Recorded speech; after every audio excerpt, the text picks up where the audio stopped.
एक दिन भगवान श्री कृष्ण ने कहा अपने छोटे छोटे बाल गोपालों से कि चलो आज थोड़ा जंगल में घूमकर आते हैं। ऐसे ही जंगल में पहुंचे, बच्चे खेलते खेलते कुएं के पास गए हैं। वहां पर एक बड़ा सुंदर गिरगिट कुएं में पड़ा हुआ था।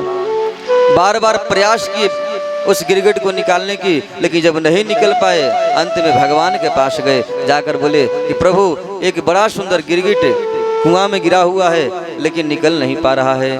भगवान जैसे ही गए अपने हाथ बढ़ाए और दौड़कर भगवान के हाथ पकड़ लिया और देखते ही देखते एक बड़ा सुंदर दिव्य बपू धारण कर लिया। भगवान ने बोला आप कौन हैं? उसने कहा प्रभु मेरा नाम है नृग, नृगो नाम नरेंद्रो हम इक्ष्वाकु तनयः प्रभो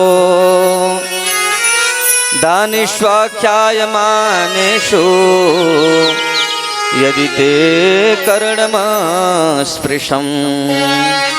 बोले प्रभु मैं इक्ष्वाकु वंश में रघु वंश में मेरा जन्म हुआ, मैं महाराज नृग हूँ। अच्छा और कोई आपकी प्रशंसा है? बोले हाँ हाँ है। बोले क्या है? नृग ने कहा कि यदि दानियों में कहीं आपको नाम सुनने को मिला होगा तो सबसे पहले मेरा ही नाम लोग लेते होंगे। देखिए मन में कितना घमंड है दान का। बोले यदि भगवान से कह रहे हैं कि प्रभु दान दाताओं में यदि कहीं पर गिनती हुई होगी नामों का तो सबसे पहला मेरा ही नाम आप सुने होंगे। नृगो नाम नरेंद्रो हम इक्ष्वाकु तनयः प्रभो। भगवान ने कहा कि तुम महाराज जब इतने आप बड़े दानी थे तो फिर गिरगिट क्यों बने हो? अरे दानी होते स्वर्ग में चले जाते। उन्होंने कहा महाराज एक बहुत भारी गड़बड़ हो गया। मैं इतनी गायों का दान किया हूं कि सृष्टि के रेत कण गंगा जी का जो कण है शायद उसको गिनती हम लोग कर सकते हैं। संसार में जितने भी पेड़ पौधे हैं वृक्ष हैं उसको हम शायद गिनती करें। आकाश में जितने तारेगण हैं शायद किसी न किसी यंत्र से गिनती कर सकते हैं, लेकिन जितनी मैंने गायों का दान किया है वह गिनती कोई नहीं कर सकता है। असंख्य गायों का मैंने दान किया। भगवान बोले तो हो सकता है जो गाय बेकार की होंगी उसको आप दान किए होंगे। बोले नहीं नहीं, पयस्विनी तरुणी ही जो दूध देने वाली थी, बिल्कुल तरुणी थी एकदम, शील रूप गुरु उपपन्ना कपिला हेम श्रृंगी ही, कपिला गाय थी। और केवल गाय ही दान नहीं किया महाराज, उनके सिंह को हेम यानी स्वर्ण सोने को सिंह ऊपर से मढ़ाकर मैंने दान किया। खूर में चांदी लगाकर दान किया।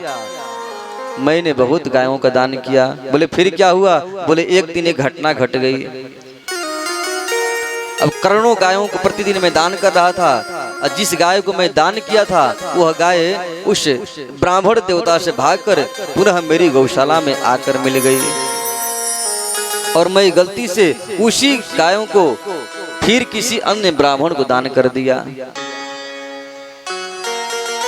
ब्राह्मण देवता उस गाय को लेकर अपने घर को जा रहे थे, तब तक वो ब्राह्मण देवता जिनको मैंने पहले दान किया था वो इस गाय को लेने के लिए हमारी गौशाला की तरफ आ रहे थे। तब तक दोनों ब्राह्मणों को बीच में ही भेंट हो गई। वो ब्राह्मण ने कहा कि तो गाय मेरी है, मुझे महाराज ने दान किया था।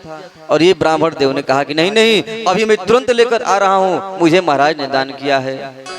दोनों आपस में लड़ने लगे, झगड़ने लगे। फिर मेरे पास आए हमारी सभा में।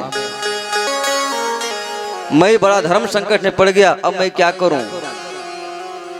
मैं एक ब्राह्मण को मनाने का प्रयास किया कि कोई इस गाय को ले जाइए और इस गाय के बदले में आपको जितनी गाय चाहिए मैं खूब गाय दूंगा, लेकिन इस गाय को लेकर आप दोनों आपस में झगड़ा मत कीजिए। लेकिन महाराज क्या कहें, होनी को कौन टाल सकता है। दोनों ब्राह्मण यही कह रहे थे कि लेंगे तो इसी गाय को लेंगे और नहीं तो मैं कुछ नहीं चाहिए हमें, चले जाएंगे। और अंत में यही हुआ, दोनों ब्राह्मण माने नहीं और दोनों गाय को छोड़कर क्रोधित होकर और मुझे शाप देकर चले गए कि जाओ तुम गिरगिट बन जाना। और उसी ब्राह्मण के शाप से आज मैं गिरगिट बन गया हूँ। लेकिन प्रभु उस शाप में भी बहुत भारी वरदान छुपा हुआ था कि आज आपका साक्षात दर्शन प्राप्त हो गया। भगवान को प्रणाम करके महाराज निरिक्त अपने परम धाम को चले गए।